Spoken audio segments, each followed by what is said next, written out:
ফিরলাম বিরতির পর ভোট দিলেন তৃণমূল সাংসদ তথা অভিনেতা দেব দীপক অধিকারী। তিনি ভোটদান করলেন, যে ছবি আমরা দেখাচ্ছি।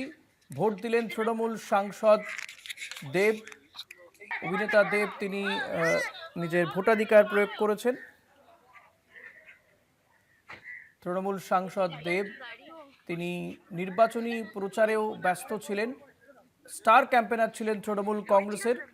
বিভিন্ন প্রার্থীদের হয়ে তিনি প্রচার করেছেন, আর আজকে তিনি দ্বিতীয় দফার ভোটে নিজের ভোটাধিকার প্রয়োগ করেছেন। অভিনেতা দেব কি বললেন তিনি শুনুন।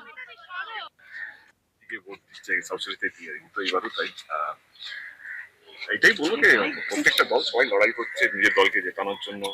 তাদের কর্মীরা তাদের সবাইকে শুভেচ্ছা। কারণ আজকে আমার যেহেতু দুটো ফেস, ফেস ওয়ান হয়ে গেছে, phase two biggest festival Indian democracy. আমি বলবো কি সবাই যেন এই গণতান্ত্রিক অধিকারটা ইউজ করে এবং একটা ভালো সরকার, একটা ভালো মানে একটা ভবিষ্যৎ যেন আমরা আমাদের ভোটের মাধ্যমে করতে পারি, এটাই অনুরোধ।